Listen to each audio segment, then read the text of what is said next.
We provide you the platform to turn your dreams into reality. Give wings to your aspirations with KR Mangalam University. Yemen के Houthi विद्रोहियों ने दुनिया की सबसे शक्तिशाली वायुसेना कही जाने वाली अमेरिकी एयरफोर्स को भी डरा दिया।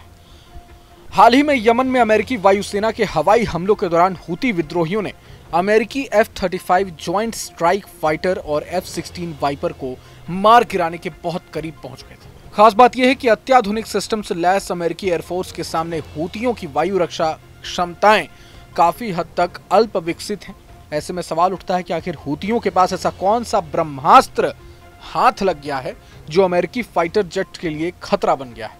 मीडिया रिपोर्ट्स के मुताबिक हूतियों के पास इंफ्रारेड गाइडेड R-73 और R-27 हवा से हवा में मार करने वाली मिसाइलों का भंडार है।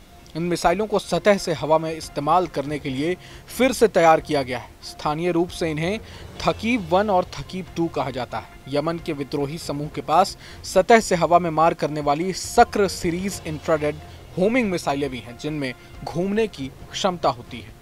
सक्र मिसाइलों की ऊंचे और तेज उड़ान वाले फाइटर जेट्स को निशाना बनाने की क्षमता संभवतः कुछ हद तक सीमित है, लेकिन थकीब 1 और थकीब 2 ने अतीत में लड़ाकू विमानों को खतरे में डालने की क्षमता का प्रदर्शन किया है। हूतियों ने अमेरिकी और दूसरे देशों के ड्रोन को जमीन से हवा में निशाना बनाने के बाद इंफ्रारेड कैमरे से लिए गए उसके फुटेज जारी किए हैं। इससे पता चलता है कि समूह इंफ्रारेड सेंसर का इस्तेमाल इंफ्रारेड मिसाइल प्रकारों के अलावा भी कर रहे हैं, जिसमें रेडार गाइडेड सतह से हवा में मार करने वाली मिसाइल प्रणाली शामिल है।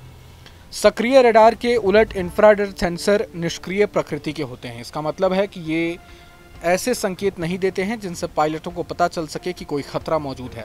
ये स्टील्थ और नॉन स्टील्थ दोनों विमानों के लिए समान रूप से चुनौतियां प्रस्तुत करता है। रेडार गाइडेड सतह से हवा में मार करने वाले मिसाइल सिस्टम के साथ इंफ्रारेड सेंसर को जोड़ने से उन्हें अपने एंगेजमेंट चक्र में बहुत देर तक रेडिएशन शुरू न करके छिपे रहने में मदद मिल सकती है।